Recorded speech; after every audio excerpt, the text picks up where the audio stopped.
Every Sunday during our worship, these trays get passed back and forth. After someone got up and maybe read a scripture and said a prayer, there's stuff in those trays.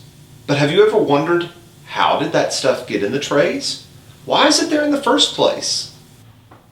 So in this little room there at the front of the auditorium, people usually come on a Friday or a Saturday and they start putting together the communion supplies. Now what it is it's going to be some bread and some juice that we'll talk about in a second. There's nothing particularly special about the supplies themselves, but it's a space where we can go ahead and get those things ready in preparation for our Sunday worship. So it's a variety of things. We have our crackers.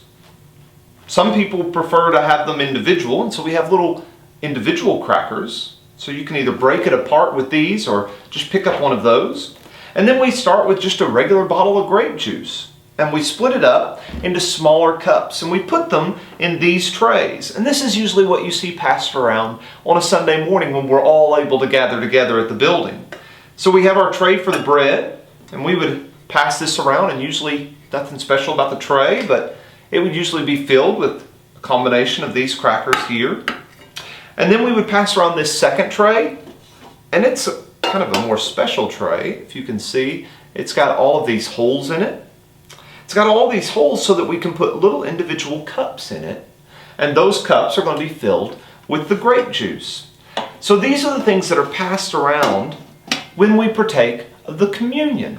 Now you're probably thinking, well, why do we do that? And what's the point of having the bread and the juice? Well, this is where I'm sure if you've listened, you've heard this scripture read before, where Jesus was with his disciples and they were doing something called the Passover feast. They were all taking of that together.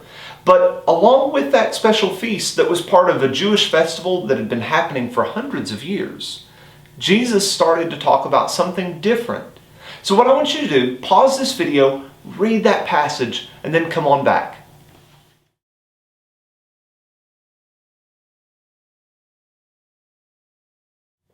So that's often what we call the institution of the Lord's Supper, or where Jesus started this process of doing something special that his followers would do every Sunday, every Lord's Day, until he returns again. In 1 Corinthians chapter 11, it even talks about how we still continue to come together and partake of that Lord's Supper as a proclamation until he comes again. Basically, it's a way of coming together and saying the same thing, that we believe that Jesus died, was buried, was resurrected, and now lives again. And we're grateful for that sacrifice that he made and what it means to us. Which, parents, this would be a great opportunity if your child is asking, well, what did he do for us? Have that discussion with them. Talk about what Jesus' sacrifice means.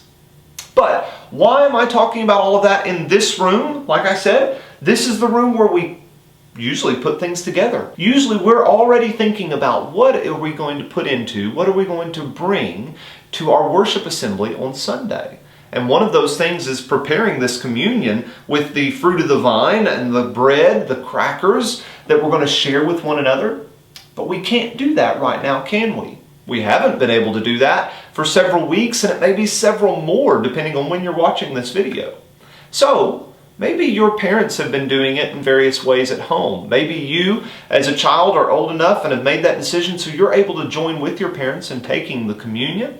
But we would love for this week your family to do something a little bit special, a little bit different. And maybe it's something you can keep doing for the next couple of weeks. But you don't have to go to the store and buy a special cracker. You can actually make an unleavened bread at home. It's very simple. It's not very hard to do. And it would be a good way of spending time together in preparation for worshiping God on a Sunday. I have something special. I'm going to leave this room because I have some friends in the town where I used to live, in Tipton, Oklahoma. So why don't you watch this video? You can pause it along the way to make it with them, or watch it straight through and go back and try it yourself. But let's find this to be encouraging, uplifting, and a great opportunity to, as a family, think about these ways that we can continue to worship our God no matter what situation we may be in. Hello, this is Tipton, Oklahoma. And this is my mommy. I'm Shishi. We're gonna make some communion bread. So, in our bowl, we already have what? Flour. How much flour? Do you remember? A lot of flour. We have 1 cup of flour 1 cup of flour. with half a teaspoon of Salt. salt. Okay, so next we're going to put in 4 tablespoons of Crisco. Yes.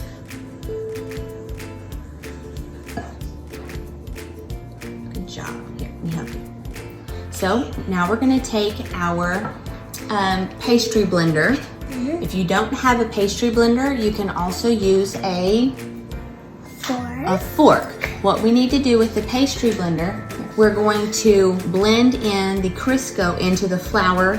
We want the flour to be all incorporated with the Crisco. We just want little bitty kind of clumps. After we get that done, how much water are we going to put in? 4 tablespoons of water. Now we're going to add our, I'll do it. okay, 4 tablespoons of water. 1, 2. Okay, we just kind of want it to be nice, just to where all of the flour is mixed in. You don't want a whole lot of loose flour. And it's turning into dough. And while we're doing this, we've already got our oven turned on to 325 degrees. Before we do any cooking, what do? Wash our hands. Yes, and we've got a nice clean surface that we're working on, because in a second we're gonna have to pour this out on a lightly floured surface so that we can roll it out. Do a little bit of flour out here on the surface. Okay, just a little bit, don't dump it, just kind of shake it. Get a little flour on the surface. Want me to help you? Look. Just lightly flour that surface there. Okay. And then, you're gonna help me, we gotta get all this dough out. Pull it out of the bowl. Perfect. And now we're gonna do something. Now we're going to kind of knead it together. That's what we're doing. Kneading it together. Good job. No, I'm gonna roll it up here. Okay. By myself. Okay. So we're gonna get our rolling pin. We're gonna And roll. we're gonna roll it out. We're gonna do this in one big piece and then score it. I know some people like to do discs, so that way it's already ready to put into your trays Yes, our trays. when you're at church for communion. Roll it out. We're gonna roll it out. Roll, roll, roll. We're gonna roll it out. You want it to be just thin enough Yes. that it'll almost be kind of like a cracker thickness. There we go, Very we've got good. it out on our tray. So now we're gonna take a pastry knife or a bench scraper, whichever you wanna call it. If you don't have one of these, I know some people use a pizza cutter. You can use that because it'll roll. But with the bench scraper, it makes it easier so you don't cut all the way through. You're just scoring the communion bread so that it's easier to break a piece off during communion. When I score, I do about 1/4 by 1/4. I try to go about that size for the squares to break them off. Nice words. So I cut it in half, and then I'm gonna do half again on each side, and just lightly score, not cutting all the way through. I wanna do that. Okay, so we've scored this half. I don't know if you can kind of see that. There you go. You can kind of see where I've cut all the way through is the deeper line, and then I've got the scored lines here. So we'll score it this way, and then we're gonna go back and score it this other way. Good job. And I know it doesn't have to be perfect on your squares, but just kind of roughly make some nice parallel lines. So there we go. We've got it all scored. You can see those nice little squares there. And we're gonna put it in the oven for about 45 minutes. And after that, we'll pull it out and I'm gonna show you what it looks like. Thanks, Allison and Gigi. We really appreciated you going through that with us and helping us to learn one way we could be making our communion bread at home. Again, families, we hope that this is encouraging to you. We hope you're hanging in there and finding ways to worship God every day of the week, no matter what our life is throwing at us right now. Have a great week, and we'll see you on Sunday.